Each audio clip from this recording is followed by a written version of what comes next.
Bismillahirrahmanirrahim. Assalamualaikum warahmatullahi wabarakatuh.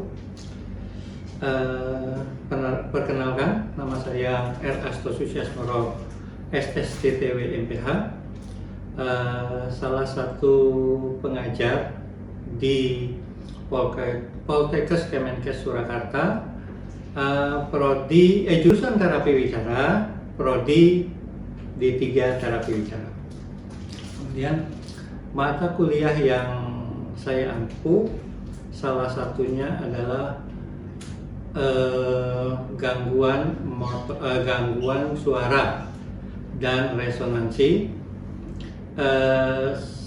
sebanyak atau bobot SKS-nya adalah 2 SKS. Diajarkan pada mahasiswa semester 3 diploma 3.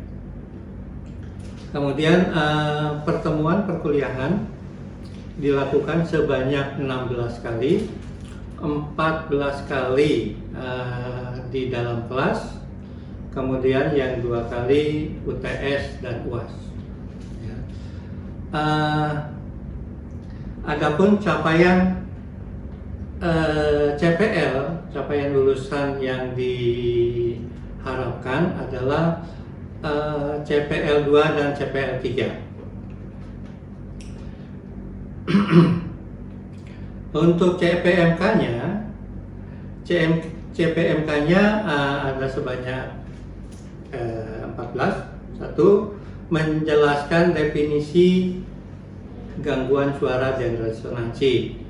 Kemudian menjelaskan tentang etiologi gangguan suara dan resonansi.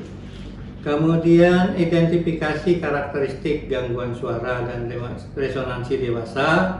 Kemudian juga ada resonansi anak. Menjelaskan prinsip-prinsip asesmen pada gangguan suara dan resonansi dewasa, serta gangguan suara pada anak. Kemudian selanjutnya adalah melakukan asesmen masalah suara pada dewasa dan anak, kemudian menegakkan diagnosa gangguan suara dan resonansi. Selanjutnya ada melakukan intervensi gangguan suara, gangguan kualitas, gangguan nada, serta intensitas suara.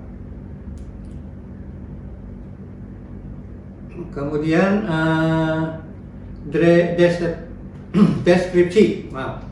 deskripsi singkat mata kuliah. Gangguan suara dan resonansi mengajarkan mahasiswa untuk mencapai kompetensi penanganan terapi wicara secara terpadu. Mata kuliah ini mengajarkan tentang konsep umum asesmen, diagnosis, dan intervensi terapi wicara.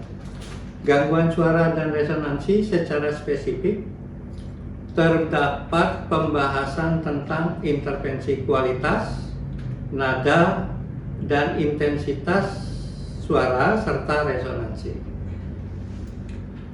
Adapun metode pembelajarannya adalah definisi suara dan resonansi, kemudian etiologi, karakteristik gangguan suara dewasa, karakteristik gangguan suara pada anak, kemudian ada juga gangguan tentang resonansi. Materi pembelajaran lainnya adalah asesmen kemampuan suara dan resonansi pada dewasa dan anak, menegakkan diagnosa, intervensi pada kualitas suara, nada, intensitas, serta resonansi.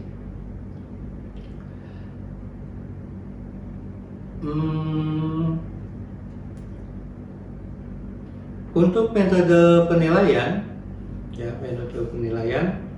kita akan menilai mahasiswa berdasarkan tugas paper, tugas proyek, kuis, praktek di lab, UTS, dan UAS. Adapun presentasinya adalah tugas paper 20%, tugas proyek 10%, kuis 5%, praktek di lab 20%, UTS 20%, dan UAS 25%.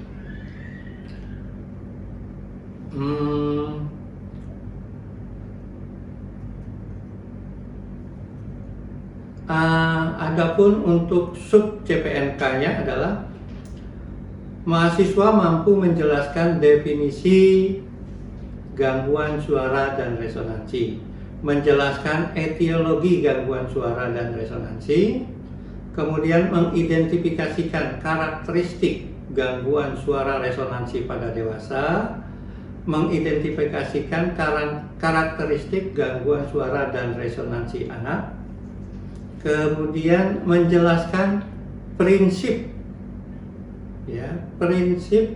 asesmen gangguan suara resonansi baik pada orang dewasa dan anak-anak, kemudian melakukan asesmen permasalahan suara dan resonansi dewasa dan anak, terus melakukan penegakan diagnostik pada gangguan suara dan resonansi. Selanjutnya adalah intervensi pada gangguan kualitas suara, intervensi pada gangguan nada suara, kemudian gangguan intensitas suara, serta gangguan intervensi pada gangguan resonansi suara. Ditambah lagi sekarang adalah intervensi gangguan nada dan suara pada penyerta penyakit jantung. Demikian RPS yang terdapat atau yang akan dikembangkan di ini. Untuk selanjutnya mari kita lihat teknik pembelajaran di dalam kelas. Terima kasih. Pita suaranya. Ya, ini laring, cincin laring yang berbentuk seperti U di bagian belakang. Pergerakan ini kan depan nih ya, ini bagian depan, ini bagian belakang, superior, anterior. Disinilah pita suara Riko Ari untuk menggerakkan pita suara, buka tutup pita suara maupun renggangnya dan kenyaringan dan tinggi rendahnya nada diatur di sini.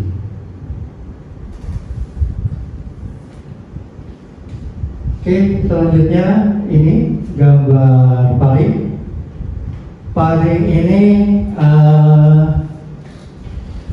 untuk mengatur kita dalam berbicara apakah resonansi nanti ada di rongga nasal atau yang di rongga oral.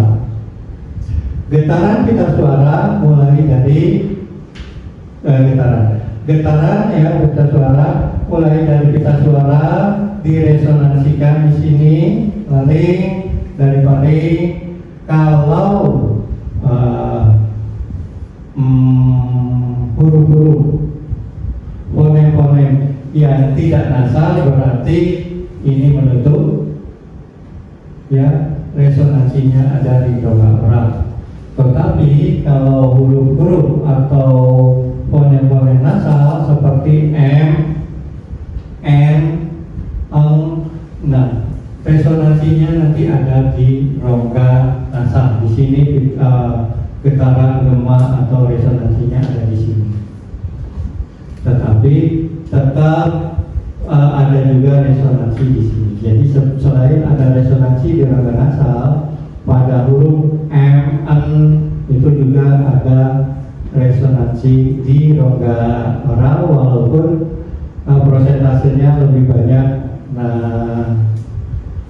Lebih banyak di rongga nasal prosentase resonansi. Ya, saya ulangi. Suara berasal dari pita suara diresonansikan di laring, kemudian diresonansikan juga di rongga faring. Apabila hanya untuk rongga oral saja, berarti langit-langit lunak ini menutup, ya, menutup. Tapi kalau untuk resonansinya di sini berarti ini terbuka. Oke.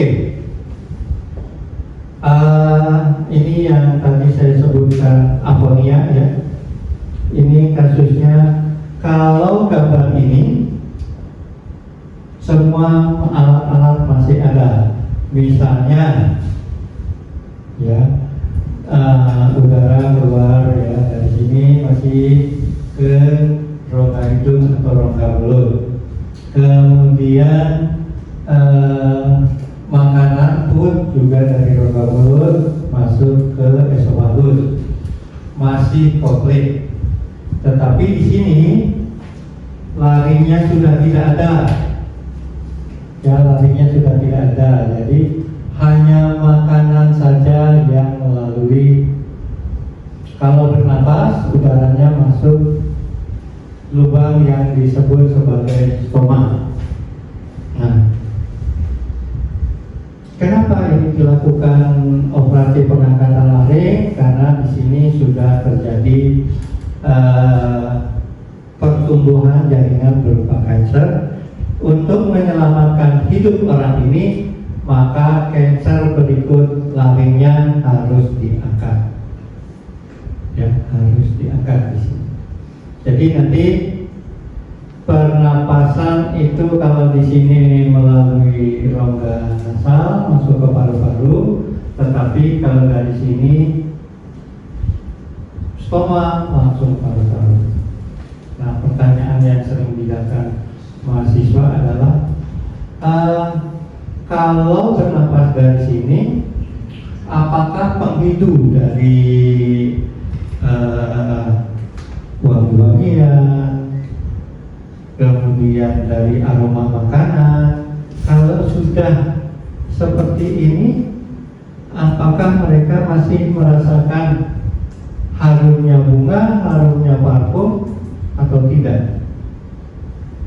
Ya, karena kan yang namanya penghidu persarapannya ada di sini. Kalau kalian, menurut kalian, ada nggak seseorang yang telah diangkat laringnya, penghidunya masih ada atau tidak? Bisa merasakan wangi atau tidak? Ya. Seharusnya masih, karena tidak ada gangguan dari penghidu. Tetapi kalau kita yang normal ini, wewangian sekitar itu langsung dihisap. Ya, ketika bernapas, udara yang ada wewangiannya itu langsung dihisap. Nah, di sini sumber dari penghidup. Di sini juga penghidunya tidak terganggu. Bagaimana caranya supaya ini bisa juga menghidup wewangian atau aroma-aroma yang lain? Nah, tinggal kita kalau di sini tidak ada udara yang masuk, berarti penghidunya berkurang walaupun bukan merupakan kecacatan.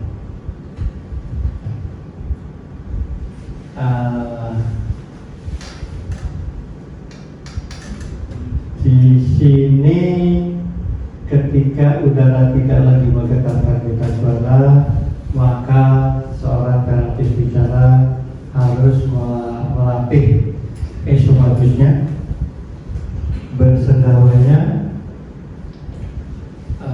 kepada pasien-pasien kita. Mulai dari latihan sendawa, suaranya harus keras. Kemudian dari fonem, vokal, suku kata sampai kalimat. Oke, nah sekarang resonansi. Definisi resonansi secara luas, resonansi dapat dipahami sebagai dengungan, gema, atau getaran suara. Jadi pada gua atau ruangan seperti ini kita berteriak itu gema. Itu akan sama dengan di sini, ya. Resonansinya itu mulai dari sampai resonansi rongga nasal maupun rongga oral. Ya. Resonansi adalah proses yang menghasilkan gema, getaran, atau suara. Terjadinya suatu benda bergetar sehingga menyebabkan benda lain bergetar adalah dengan amplitudo yang lebih tinggi. Proses resonansi. Proses resonansi di mana produksi dasar fonasi ditingkatkan menjadi ke dalam timbre dan atau intensitas oleh rongga yang berisi udara yang dilaluinya dalam perjalanannya menuju luar. Jadi seperti tadi,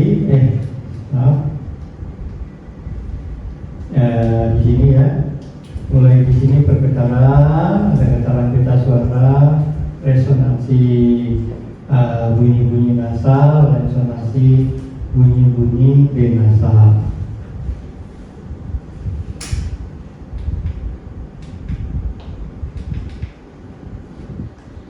Kita sekarang masuk ke velofaringeal closure atau penutupan velofaringeal. Ya, velofaringeal closure atau insufficiency velofaringeal adalah kondisi ketika bagian belakang langit-langit mulut, palatum lunak atau palatum mol, dan tenggorokan atau paling tidak dapat menutup dengan rapat saat berbicara. Akibatnya adalah udara atau suara bocor melalui hidung yang mana dapat menyebabkan suara sangat menjadi sengal atau hipernasal. Seperti saya jelaskan tadi di sini ya, di sini. Kalau palatum mol ini tidak menutup rapat, maka semua suara akan diresonansikan di rongga nasal. Artinya semua huruf, semua huruf itu maupun huruf mati diresonansikan di sini, sehingga dapat menjadikan suara yang keluar dari orang ini adalah hipernasal. Yang terakhir kita lihat ini, gambar ini.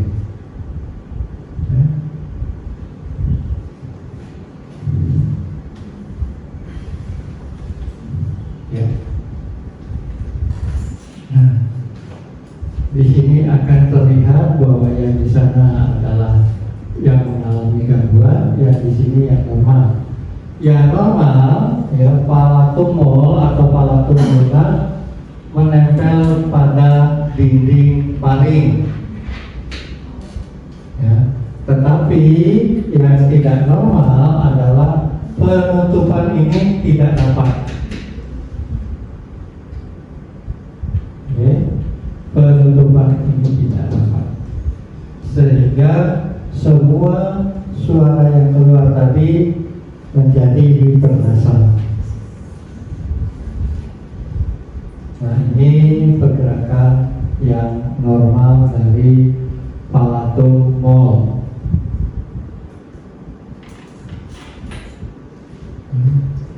Bisa menotok menyentuh dinding paring.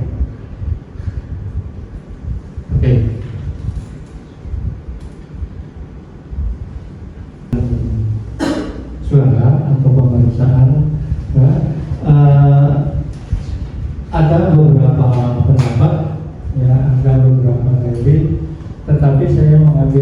yang paling sederhana, yang paling sering kita lakukan di lapangan adalah satu, untuk pemeriksaan fonasi.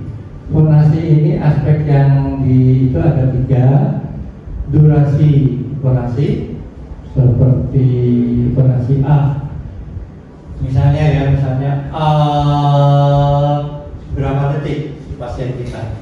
Kalau laki-laki ya normalnya adalah 25 detik. Kalau perempuan ya, durasi fonasi atau panjangnya fonasi maksimum itu atau normalnya itu 15 detik. Kemudian pencapaian tangga nada atau notasi, berapa oktav seseorang bisa. Nah, kalau kita yang normalnya 1 oktav sudah. Contohnya do re mi fa sol la si do. Kalau saya hanya sampai, tapi untuk para penyanyi atau musisi mereka bisa 2 atau 3 oktav. Kemudian dari pemeriksaan fonasi ada kekerasan suara saat dia menghitung 1 sampai 15 dalam 1 kali napas. Contohnya 1, 2, 3, 4. Apakah seseorang itu nadanya atau kekerasannya, ya bukan nada, tapi kekerasannya semakin keras ketika dia menghitung di ujung-ujung. Misalnya 12, 13, 14, 15 makin keras karena berusaha untuk mencapai. Kalau dia tidak bisa mencapai, ada gangguan yang sifatnya maksimal gangguan atau normal. Oke, yang terakhir pemeriksaan resonansi. Untuk menilai aspek resonansi dengan cara mengucapkan suku kata mapa atau nata. Unsur yang dinilai adalah hypernasality atau hyponasality. Misalnya untuk hypernasality ya, kita contohkan mapa dia 3 kali. Mama kan bilangan ya. Pa itu atau P itu bilangan. Kalau mama berarti hipernasal atau nana hipernasal. Tetapi kayak hiponasal ya, katanya yang akan diucapkan oleh klien kita adalah dari mama menjadi papa, nata jadi tata. Oke?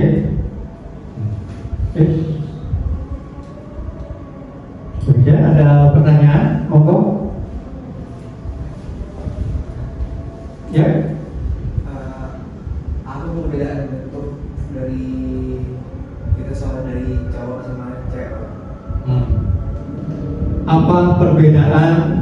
Kenapa ada perbedaan dari pita suara antara laki-laki dan perempuan? Laki-laki tentunya lebih besar, ya, lebih panjang pita suaranya karena dia memiliki jagul dan ukuran lalinya pun lebih besar. Nah, maka hasil yang dicapai adalah nada pada laki-laki cenderung lebih nada bass daripada perempuan, lebih ke arah nada sopran. Kalau perempuan kecil, semakin kecil pita suara, jadi ketika anak-anak semua ukuran pita suaranya sama, maka nada yang dihasilkan oleh anak-anak tinggi. Begitu dia dewasa terjadi perubahan suara. Kalau dia laki-laki nadanya tidak tinggi lagi, jadi rendah, jadi bass. Kalau untuk perempuan nadanya lebih ke arah sopran, nadanya agak lebih tinggi daripada laki-laki dewasa. kemudian juga dari perbedaan itu bisa dilihat dari ukuran dari laring. Ya. Ada lagi yang mau bertanya? Silakan. Ya. Kalau saya izin bertanya, buat pemeriksaan fonasi kan ada bagian pencapaian pengguna lokasi. Jadi orang dinyatakan gangguan suara itu di tahap mana? Iya. Terima kasih. Untuk kita manusia normal, ya disebut manusia normal, berapa oktavkah, berapa notasikah pencapaiannya? Yang normal adalah 1,5 oktav. Ya. Kemudian seorang penyanyi untuk menghasilkan suara yang baik, dia bisa mengatur nada tinggi, nada rendah, dia harus bisa mencapai 2 oktav. Nah, kalau kita yang tidak pernah melatih diri untuk latihan bernyanyi, bersuara dengan nada-nada tertentu, maka oktav yang dicapai hanya 1 oktav. Tetapi ada juga yang monoton, jadi nadanya itu tidak berubah, do re mi fa sol la si do, ya. Seharusnya kan dinaikkan, misalnya moga betul ya, do re mi fa sol la si do, ada naikkan. Nah, karena saya bukan seorang penyanyi, juga tidak melatih, hanya sampai 1 oktav. Tetapi yang normal 1,5 oktav. Jadi mereka bisa berlatih untuk jadi penyanyi, bisa juga mengatur kapan dia harus bernada tinggi atau bernada rendah. Demikian. Ya, ada lagi yang mau bertanya? Silakan.